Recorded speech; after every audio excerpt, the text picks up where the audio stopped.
यहाँ पे देखें, इसने सबसे पहले अरिस्टोटल ट्रेजेडी एंड प्लॉट है ना, तो पहले उसने अरिस्टोटल की डेफिनेशन दी, अरिस्टोटल के बारे में थोड़ा सा बताया हुआ, उसके बाद उसने ट्रेजेडी को बताया हुआ। ये देखें पोएटिक्स। मैं इसका क्वेश्चन हैंडल करने का तरीका देख रही थी कल, और इस लड़की ने बहुत ज़बरदस्त, इसके मैंने कल नोट्स देखे, स्लाइड शेयर पे पड़े हुए हैं, आप भी आराम से ये इजीली डाउनलोड कर सकते हैं, मैं आपको शेयर भी कर देती हूँ। ये देखें अरिस्टोटल का आइडिया क्या था ट्रेजेडी के बारे में, ठीक है, ये उसने दिया हुआ है, ये मैं आपको शेयर करती हूँ, बहुत ज़बरदस्त लिखा हुआ है। उसके बाद उसने फिर अरिस्टोटल की डेफिनेशन ऑफ ट्रेजेडी दी है। एक और मैं इसका फाइल डाउनलोड कर रही थी कल, वो डाउनलोड करते करते, अच्छा यहाँ पे मैं आपको बात कर रही थी कैरेक्टरिस्टिक्स ऑफ ट्रेजेडी की। अरिस्टोटल डेफिनेशन ऑफ ट्रेजेडी में देखिए उसने यहाँ पे लिखा है, अ tragedy is the imitation of an action that is serious and also as having magnitude, complete in itself, in appropriate and pleasurable language, in a dramatic rather than narrative form, with incidents arousing pity and fear, where to accomplish catharsis of these emotions. अब देखिए आगे जाके इसने कैसे इसको define किया है. Number one, the imitation of an action that is serious and also having magnitude and complete in itself. Tragedy का क्वेश्चन दो तरह से आता है, या तो डेफिनेशन ऑफ ट्रेजेडी पोएटिक्स पूरे का पूरा, ठीक है, यानी कि उसमें आप पोएटिक्स की पोएटिक्स में जो इसने डेफिनेशन दी है और उसको पूरे का पूरा, यानी कि उसके 7 कैरेक्टरिस्टिक्स जो हैं वो आप बयान करते हैं। यहाँ पे कॉन्स्टिट्यूएंट्स ऑफ ट्रेजेडी, जिसमें हम 6 कॉन्स्टिट्यूएंट्स ऑफ ट्रेजेडी की बात करते हैं, ठीक है। तो वो कहता है number 1 imitation of an action, number 2 in appropriate and pleasurable language, ठीक है, number 3 in a dramatic rather than narrative form, number 4 with incidents arousing pity and fear, number 5 wherewith to accomplish catharsis of these emotions। उसके बाद जनाब ये उसने Aristotle's element of tragedy, ये 6 spectacles दिए हुए हैं, और उसके बाद thought, diction, melody, spectacles, character and then plot. फिर उसने यूनिटी ऑफ प्लॉट की बात की है, ये प्लॉट वाला कल क्वेश्चन देख रही थी मैं, there must be unity of plot और ये सारा कुछ, और good plot has a peripeteia और डिस्कवरी। उसके बाद उसने पेरिपिटी को डिफाइन किया हुआ है, डिस्कवरी को डिफाइन किया हुआ है। अच्छा, change by itself is not enough, उसके बाद उसने ये सारी चीज़ों को डिफाइन किया हुआ है कि किस तरह से character involve in change must have a specific characteristics to arouse tragic emotions of pity and fear. Therefore, Aristotle said that there are 3 forms of plot should be avoided. उसने 3 types of plot कहे हैं कि जो कि avoid होने चाहिए। A totally good man must not pass from happiness to misery. A bad man must not pass from misery to happiness. A bad man cannot pass from happiness to misery. The audience won't feel sorry for him because they will believe he got what he deserved. फिर उसके बाद true tragic hero को उसने define किया हुआ है, और Aristotle ने जो एंड में कंक्लूड किया वो जरा देखें। Aristotle concluded that the best tragedy centres on basically good man whose condition changes from happiness to misery because of some great error. For example, he might have good quality like pride that gets out of the hand. The plot of a tragedy also involves some horrible or evil deed. The tragic hero, बेटा ये जो plot of the tragedy है वो horrible और evil deeds जो है उसमें involve होता है। The tragic hero either does it consciously, does it out of ignorance और meditates it.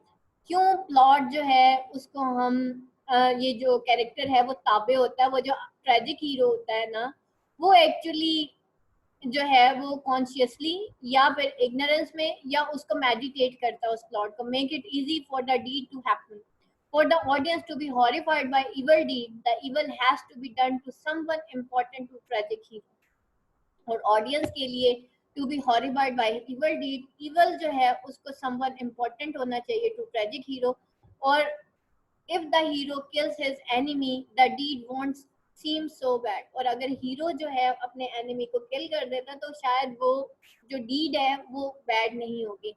On the other hand, if the hero kill someone he does not care about, the audience won't care much either too. To make it clearly really horrible for the audience, Aristotle suggests that evil deed should be done to a family member. तो वो कहता है कि evil deed जो है ना वो किसी family member के साथ उसको करनी चाहिए, यानी कि उसकी कोई करीबी जो है बंदा होगा जिसको वो करे, मतलब एक evil deed उसके साथ करेगा। तो बेसिकली यहाँ पे मैं इसका तरीका देख रही थी और बड़े तरीके से उसने इस क्वेश्चन को, स्पेशली जो स्टार्टिंग उठाया है इसने, बहुत ही खूबसूरत तरीके से इसने लिया है कि पहले उसने अरिस्टोटल की डेफिनेशन, देन पोएटिक्स के अंदर क्या है, और फिर उसने ट्रेजेडी की डेफिनेशन, एंड फाइनली उसने प्लॉट को डिफाइन किया हुआ है बहुत मतलब डीपली उसने सारा कुछ डिफाइन किया हुआ है। ये मैं शेयर करती हूँ अभी आप लोगों को, आप देख लीजिएगा एक दफा और इससे भी आपको काफी पॉइंट्स मिल जाएंगे। हाँ जी उस्मा।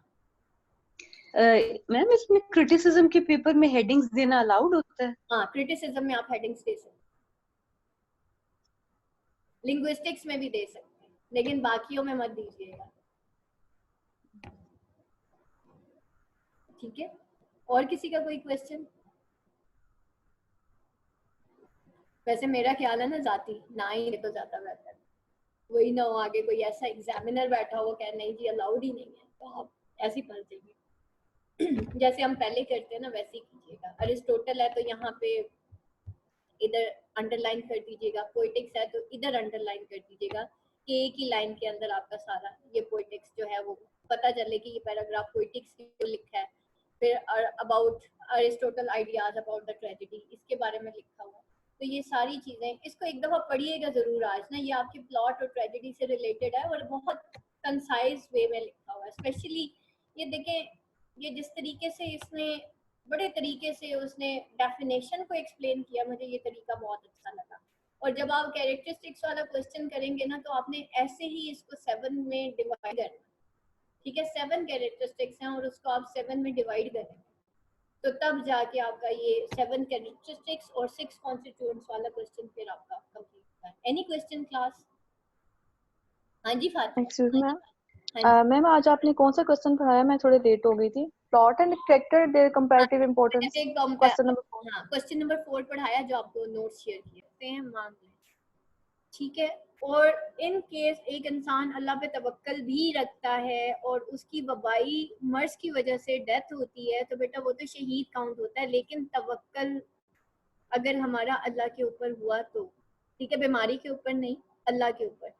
और अगर हम अहादीस में भी देखें तो यही लिखा हुआ है कि जब आप किसी मरीज को देखें ना, कभी वबाई मरीज को देखें तो उससे ऐसे भाग जाए जैसे ऊंट भाग जाता। तो B careful about that, don't go outside. अगर लॉकडाउन हुआ है आप लोगों के अपने फायदे के लिए है, ठीक है? So be careful about that. Online भी कोई चीज घर में मंगवाने की कोशिश मत करें क्योंकि बाहर say that is a very, मतलब कभी जिंदगी में ऐसी वबा देखी नहीं कि हार्ट टच करने से भी हो जाएगी, ठीक है? So be careful about that. और अपने बच्चों का अपना बहुत ज़्यादा ख्याल रखें। जंक फूड टोटली अवॉइड करें। सुबह शाम की हिफाजत की दुआएं पढ़ा करें। आयतुल कुर्सी सुबह और शाम को मस्ट पढ़नी है, आखिरी तीनों कुल मस्ट पढ़ने हैं। सुबह की दुआ आप सारों को पता ही है जो फजर और असर के दरमियान असर के साथ पढ़ी जाती है, जिसमें आप लोगों को लास्ट ईयर भी एक हिफाजत की दुआएं सिखाई थी, जिसमें औज़ुबी कलिमतिल्लाहि ताम्माति मिन शर्रि मा खलक 3 टाइम्स पढ़ते हैं और बिस्मिल्लाहिल्लज़ी ला यज़ुर्रु मास्मिही शैउन फिल अर्ज़ि वला फिस समाई व हुवस समीउल अलीम, इसको 3 टाइम्स पढ़ा जाता है। और इन दोनों दुआओं में ये है कि हम जब अल्लाह ताला से कहते हैं ना औज़ुबी कलिमतिल्लाहि ताम्माति मिन शर्रि मा खलक, कि या अल्लाह तूने जितनी भी दुनिया में तख्लीक किया है, ज़ाहिरी बात है उसके इफेक्ट्स एंड साइड इफेक्ट्स हैं, तो मैं तेरी पनाह मांगती हूँ तेरे इन कलमात की वजह से, इनके कलमात के थ्रू, बल्कि कि मैं तेरी पनाह मांगती हूँ कि हर उस चीज़ से जो तूने दुनिया में पैदा किया है। बेटा अगर सन भी है ना तो वो X rays, gamma rays, beta rays वो हम तक पहुँच रही हैं and they are very dangerous for us. और हम सिर्फ उस वक्त अल्लाह की अमान में आते हैं, हम अल्लाह से उसकी अमान मांगते हैं, ठीक है? सुबह शाम की दुआओं को अपना हिस्सा बनाएं। फजर का जो पाबंद है उसका जामिन अल्लाह है और फजर का टाइम बेटा ब्लेसिंग होती है, इंसान अल्लाह की प्रोटेक्शन में आ जाता है। सो हमेशा अल्लाह ताला से अमान मांगे, अल्लाह ताला से दुआएं मांगे, अल्लाह ताला आप सबको सलामत रखे, अल्लाह ताला हमारे बच्चों को सलामत रखे, अल्लाह ताला हम सब के गुनाह माफ़ कर दे और अल्लाह ताला हम पर रहम करे। अल्लाह ताला हम पे बहुत रहम करे, हमारे हालों पे रहम करे, जो नॉन मुस्लिम्स हैं उन पे भी रहम करे, अल्लाह ताला हम पे भी रहम करे। तो बस अल्लाह ताला से बेटा हर वक्त रहम मांगे, अपने बच्चों की बहुत केयर करें, अपनी बहुत केयर करें, बार बार उन्हें क्या बेटा हैंड वॉश करें, उन्हें ठंडा पानी आइस बिल्कुल भी नहीं देनी बच्चों को, ना खुद लेनी है। आप लोगों ने गर्म पानी ही यूज करना है, जैसे चाइनीज का गर्म पानी पीते हैं, आप लोग भी हैबिट डेवलप कर लें। मैं तो खैर वैसे ही नहीं ठंडा पानी रखती घर में, मैं फ्रिज में वैसे नॉर्मल भी मेरी यही आदत है कि हम लोग घर में ठंडा पानी नहीं पीते, मैं अर्ली मॉर्निंग उठ के गर्म पानी ही पीती हूँ। और आप लोग बेटा अपने बच्चों की हैबिट डेवलप करें, उनको अवेयरनेस दें कि बेटा that is something that is very measurable disease, जिसमें अगर अल्लाह ना करे कोई अगर हो गई किसी को तो घर के अंदर ही आइसोलेट हो जाएगा, ना वो बच्चे माँ को देख पाएंगे, ना माँ बच्चों को देख पाएगी, बिल्कुल आइसोलेशन है। और वो आइसोलेशन चाहे वो हॉस्पिटल में होती है या घर में होती है, that is very measurable condition. So keep this in mind, अपने बच्चों को फादर्स के साथ मत भेजे मार्केट में। बच्चा जिद भी करता है तो मत माने उसकी बात, वो कहता है मैंने बिस्किट खाने, डोंट केयर अबाउट दैट। इस वक्त हमारे बच्चों की सेहत बेटा बहुत ज्यादा जरूरी है, और माओ को कंट्रोल करना अपने बच्चों को। और हमें हर किसी को मतलब कहना यही है कि आपने अगर जाना है तो हफ्ते में एक दफा जाके ग्रोसरी करके ले आए, उसके बाद कोई भी मार्केट नहीं जाएगा। सो बी केयरफुल अबाउट दैट। और अल्लाह ताला सबको अपनी हिफ्ज़ अमान में रखे। लेकिन बात सारी ये है कि नबी पाक सल्लल्लाहु अलैहि वसल्लम ने कहा ना कि पहले अपनी ऊँटनियाँ जो है वो पहले बांध दो, पहले अपने ऊँट बांध दो, फिर अल्लाह पे तवक्कल करो। तो पहले अपने ऊँट बांधे और फिर अल्लाह पे तवक्कल करो, ठीक है। आखिर दावाना अल्हम्दुलिल्लाहि रब्बिल आलमीन, सुब्हान रब्बिका रब्बिल इज्जति अम्मा यसिफून व सलामुन अलल मुरसलीन वल्हम्दुलिल्लाहि रब्बिल आलमीन। अस्सलामु अलैकुम व रहमतुल्लाहि व